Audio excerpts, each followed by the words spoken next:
നമ്മൾ വിചാരിച്ച പോലെ അത്ര നിസ്സാരമായിട്ട് കാര്യങ്ങൾ നടക്കുമെന്ന് തോന്നുന്നില്ല. 7 ദിവസമായി ഇതുവരെ പറ്റിയ ഒരാൾ വന്നില്ലല്ലോ. ദൂരസ്ഥലങ്ങളിലും കൊട്ടി അറിയിക്കേണ്ടതായിരുന്നു. പാണ്ഡിത്യമുള്ളവർക്ക് ആയുധവിദ്യ ഉണ്ടാവില്ല, അഭ്യാസികൾക്ക് അറിവ് കുറവ്. രണ്ടും ചേർന്നവരെ കിട്ടാനാ പ്രയാസം. മത്സരം കാണാലോ, അതൊരു രസം. എന്ത് മത്സരം? എന്താ നോക്കുന്നോ? നിയമപ്രകാരം ആർക്കും ഒരു കൈ നോക്കാം. പക്ഷെ ചള്ളി ചലക്കന്മാരും ഇതുവരെ ധൈര്യപ്പെട്ടിട്ടില്ല. അന്യനാട്ടിൽ നിന്നാവും. മന്ത്രി മരിച്ചാൽ മന്ത്രികുമാരനെ വാഴിക്കുന്ന പതിവ് രാജാവ് നിർത്തി. അതിന് മുമ്പ് ചില കാരണങ്ങൾ ഉണ്ടായെന്ന് വെച്ചോളൂ. അറിവും അഭ്യാസ പോലെ ഒത്തവരെ തിരഞ്ഞെടുത്ത് മന്ത്രിയെ നിയമിക്കും. അതാണ് പുതിയ വ്യവസ്ഥ. എന്താ മത്സരിക്കണമെന്നുണ്ടോ?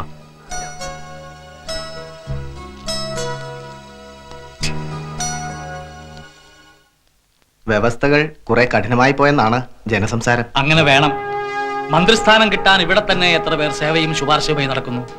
പരീക്ഷകൾ വെച്ചില്ലെങ്കിൽ പിന്നെ ഇവിടുത്തെ സ്ഥിതി എന്താവും? ഉപജാപം, ഗൂഢാലോചന, ശുപാർശ. 100 പേർ ഇതിനകം തോറ്റുപോയി. ഇനി ആരും വരുന്ന മട്ടില്ല.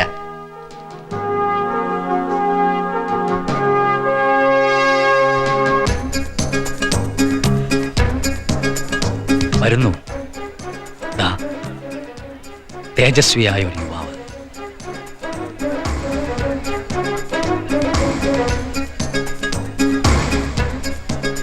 മത്സരിക്കാനുള്ള ദൃഢനിശ്ചയം മുഖത്ത്.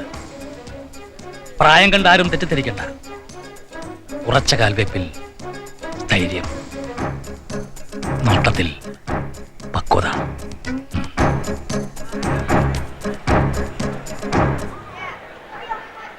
അടിയനും ഒരപേക്ഷകനാണ്. മധുരസ്വരം.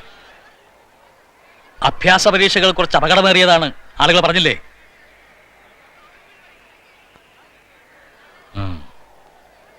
സേനാപതിയെ വിളിക്കൂ.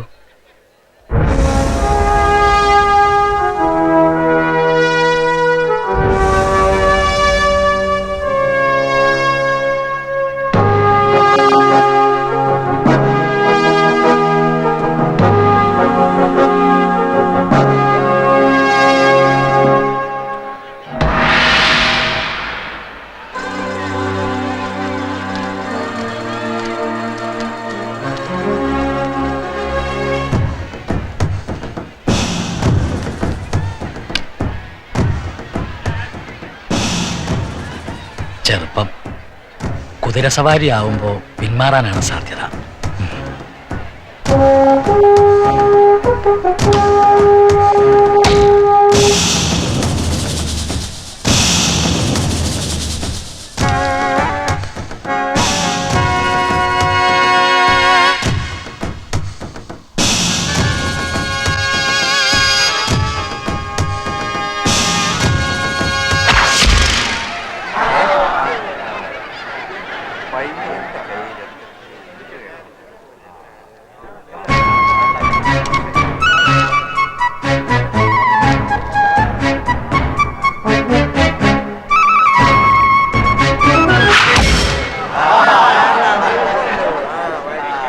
അഭ്യാസി തന്നെ.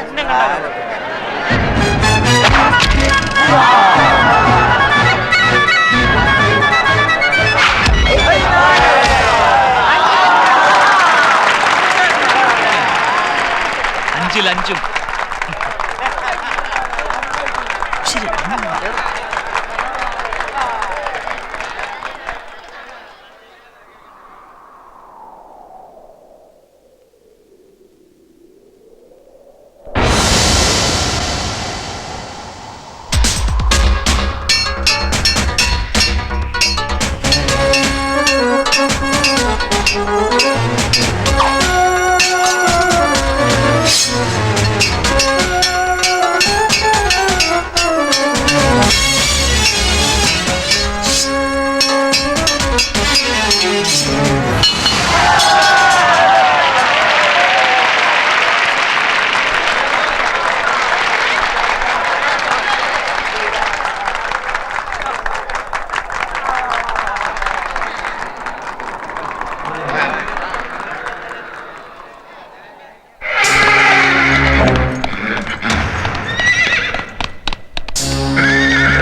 ഇതിന്റെ പുറത്തു കയറി ഒരു വട്ടം സവാരി ചെയ്യണമെന്നാണ് വ്യവസ്ഥ. പറഞ്ഞില്ലെന്ന് വേണ്ട, കുതിര അപകടകാരിയാണ്. കൈയും കാലും ഒടിഞ്ഞ 4 പേരെ ഇതിനകം പുറത്തേക്ക് ചുമന്നുകൊണ്ട് പോകേണ്ടി വന്നു. ഭയം തോന്നുന്നെങ്കിൽ ശ്രമിക്കരുത്.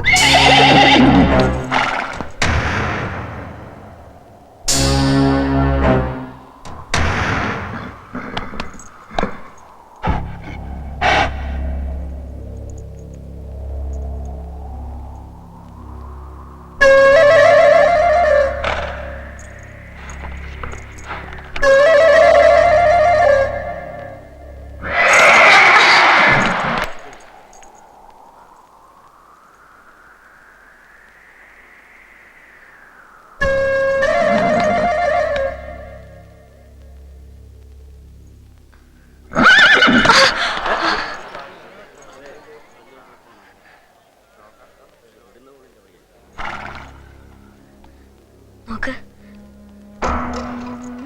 കഷ്ടകാലത്തിന് ഞാനിവിടെ വന്നു പെട്ടു. നിന്നെ കീഴടക്കാൻ എനിക്കാവില്ല. നീ എന്നെ സഹായിക്കാതെ പറ്റില്ല.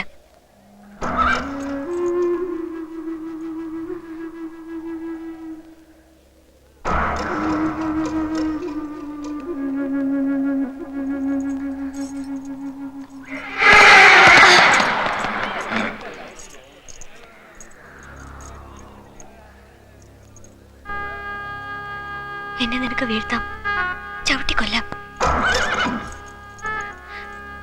ഞാനൊരു പാവാണ്. ഇങ്ങനൊരു വേഷം കെട്ടേണ്ടി വന്നു.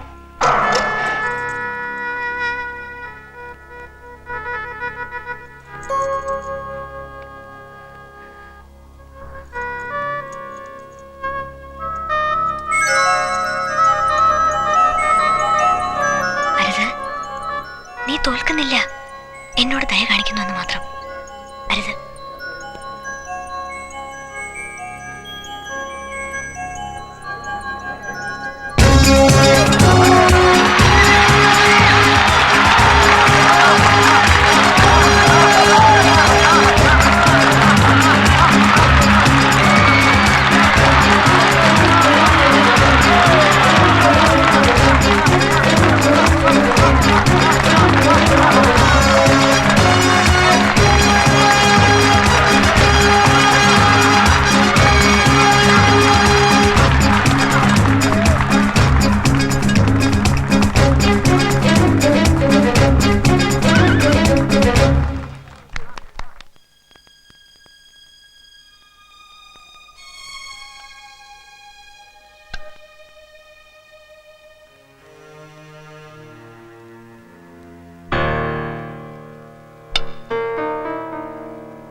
ചതുരംഗത്തിലെ അതിവിദഗ്ധനെ നല്ല രാജ്യതന്ത്രജ്ഞനാകാൻ കഴിയൂ.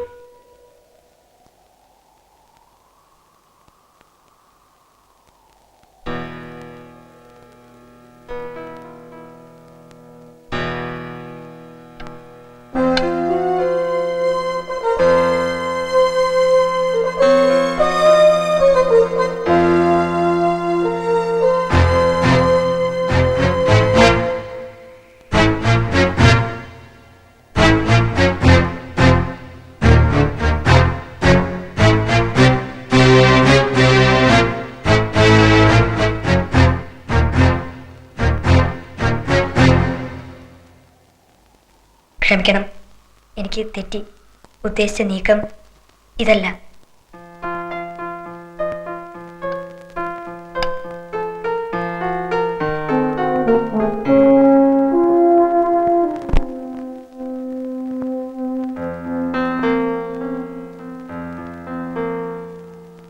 സമം. ശരിയാണ്, ആർക്കും അടിയറവില്ല. സമാസമം.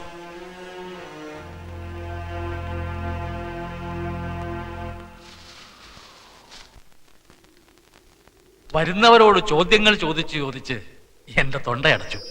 ഇനി ചോദ്യോത്തരങ്ങളില്ല. ഈ കളിയായിരുന്നു ഏറ്റവും വലിയ പരീക്ഷ. ഞാൻ നിയമം മാറ്റി നോക്കുന്നു, നീതി വ്യവസ്ഥ മാറ്റി നോക്കുന്നു, ബോധവൽക്കരണത്തിന് ശ്രമിക്കുന്നു. പാർമനദീസ് പണ്ട് പറഞ്ഞതായിരിക്കാം ശരി. അതെ, അതാണ് ശരി. എന്ത് ശരി? രാജാവ് പറഞ്ഞത് കൊണ്ട് മുഖസ്തുതിക്കായി ഒരു ശരി. പാർമനദീസ് ആരാണ്? എന്താണ് പറഞ്ഞത്? ഒന്നും അറിയാതെ ഒരു ശരി. മാറ്റങ്ങളെല്ലാം മായയാണെന്ന് അദ്ദേഹം പറഞ്ഞു. മഹാനായ ഗ്രീക്ക് ചിന്തകൻ.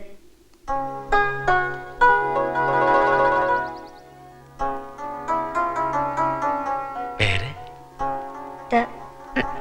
സമീർ.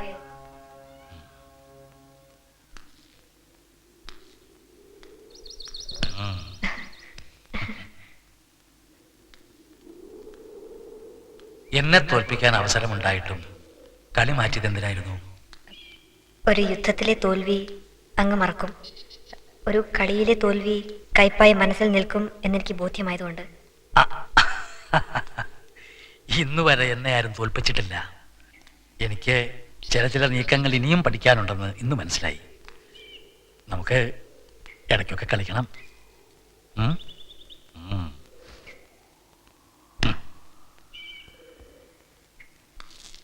നാട് മുഴുവൻ വിളംബരം നടത്തട്ടെ. ഈ യുവാവിനെ നാമിത നമ്മുടെ മഹാരാജ്യത്തെ മന്ത്രിയായി അവരോധിക്കുന്നു.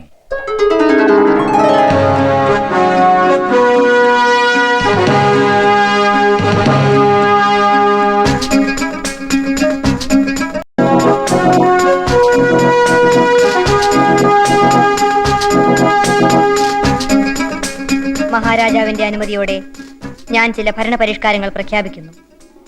നിങ്ങളുടെ എല്ലാം സഹായത്തോടെ നമുക്ക് ഈ നാടിന്റെ ഐശ്വര്യവും സൽപ്പേരും വർദ്ധിപ്പിക്കണം.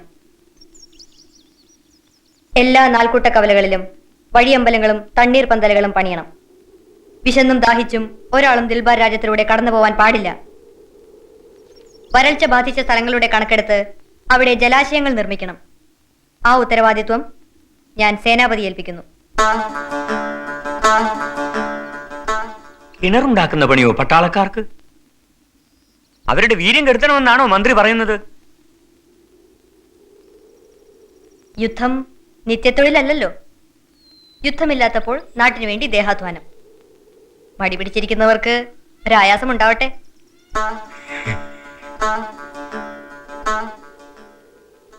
തണൽ മരങ്ങളുടെ കാര്യം അത് ഗ്രാമമുഖ്യരെ വിളിച്ചു കൂട്ടുമ്പോ പറയാം. ശമ്പളക്കയറ്റവും പിന്നെ മതി. ഇനി എനിക്ക് ഒറ്റയ്ക്കൊറ്റയ്ക്ക് ഉദ്യോഗസ്ഥ പ്രമുഖരോട് സംസാരിക്കാനുണ്ട്.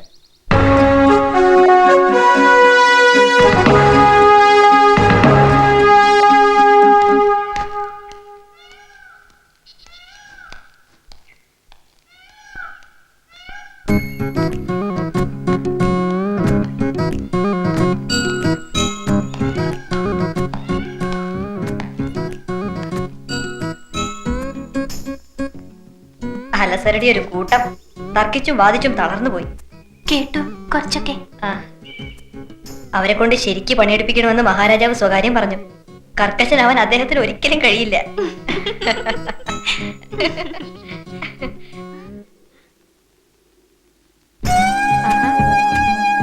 ഇങ്ങനെയൊന്നും കണ്ടിട്ടില്ല. നല്ല ചേർച്ച.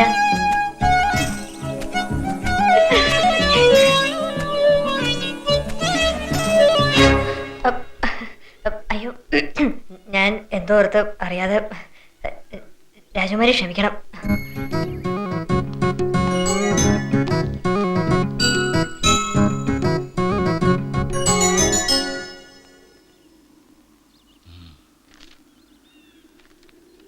മന്ത്രി വളരെ ചെറുപ്പമാണെങ്കിലും അസാമാന്യമായ വിവേകം, നയം.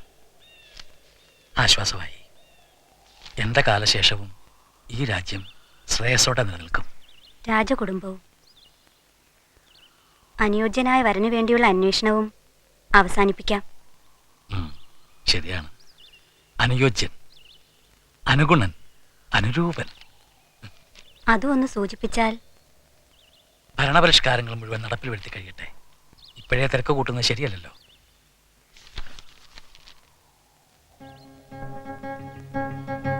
ചാരന്മാർ തിരിച്ചെത്തിയോ?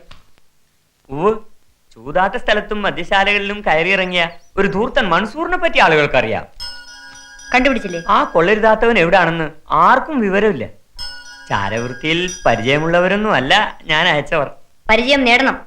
ചാരന്മാർ ഭരണാധികാരിയുടെ സ്വകാര്യ കണ്ണുകളാണ്. ആ തള്ള മഹാസൂത്രക്കാരി. പക്ഷേ ഒടുവിൽ നമുക്ക് പിടികിട്ടി. കൊണ്ടുവരൂ. ഞാൻ സുൽത്താന്റെ പ്രതിയാണ്. എന്നെ വിടാനാ പറഞ്ഞത്. എന്നെ തട്ടിക്കൊണ്ട് വന്നതറിഞ്ഞാൽ സുൽത്താന്റെ പട്ടാളം ഈ തവട്ടൻ രാജ്യം പണം പോരും. ചെറുക്കനെ കെട്ടടിക്കാൻ പറ. തള്ളേ നാവരീന് അത് ഞങ്ങളുടെ മഹാമന്ത്രിയാ.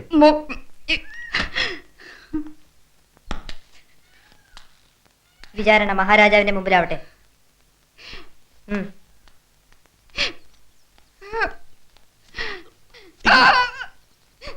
എവിടെയാ വിചാരണ? ഇതേതാ രാജ്യം? വിചാരണയിൽ ഇതും കൂടി ഇരുന്നോട്ടാ താടിയാ.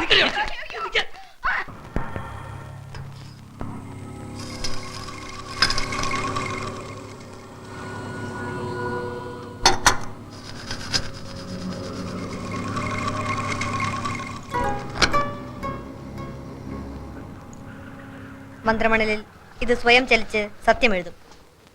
എനിക്കത് വായിക്കാൻ കഴിയും. സംഭവങ്ങൾ കാണാനും കേൾക്കാനും കഴിയും. ഇവർ ഹീനമായ ഒരു കുറ്റം ചെയ്തിട്ടുണ്ട്. എന്താ നിന്റെ തൊഴിൽ? ഒന്നുമില്ല.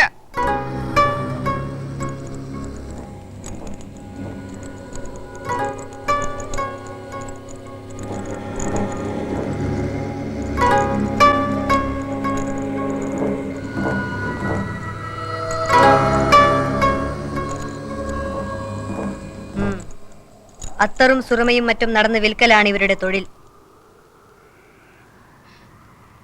ശരിയല്ലേ?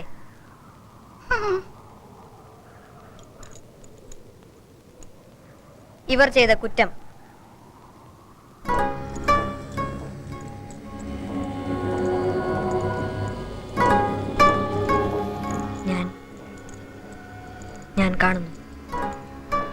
ഞാൻ കാണുന്നു. ഒരു രാത്രി ഒരു അടിമക്കച്ചവടക്കാരന്റെ കോട്ട. ഒരു ജനവാതിൽ തുറക്കുന്നു. ഒരു പാവം പെൺകുട്ടി രക്ഷപ്പെടാൻ വഴി കണ്ട ആഹ്ലാദം. ഒരു കുതിരപ്പുറത്ത് രക്ഷപ്പെടുത്താനുള്ള ആള് വരുമെന്ന് അവളോട് പറഞ്ഞിരുന്നു. കുതിരപ്പുറത്ത് ആള് വരുന്നു. അവൾ ചാടുന്നു.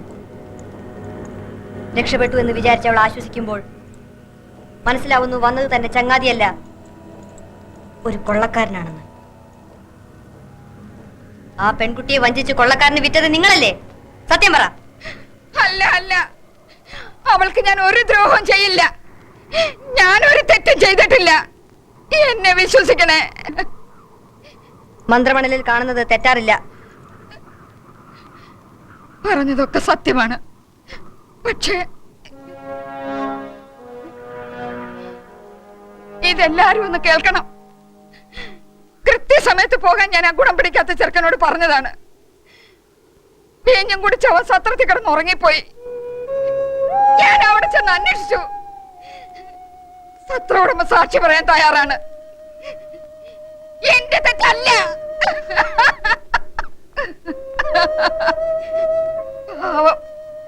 അവളുടെ കഷ്ടകാലം. ഞാൻ ഒരു തെറ്റും ചെയ്തിട്ടില്ല. എന്നെ വിശ്വസിക്കണേ. ഒക്കെ ആ ചെറുക്കൻ കാരണമാ. അവനെവിടെ? അറിയില്ല. അവനെ അന്ന് കണ്ടതാ. പിന്നെ ഒരു വിവരവും ഇല്ല.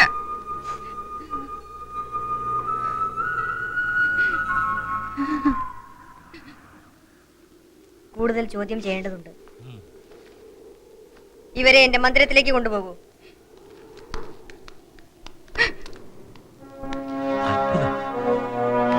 ഈ മന്ത്രമണൽ ശരിക്കും ഒരു അത്ഭുതം തന്നെ. ഒരു മഹാസിദ്ധന്റെ ഉപദേശമാണ്.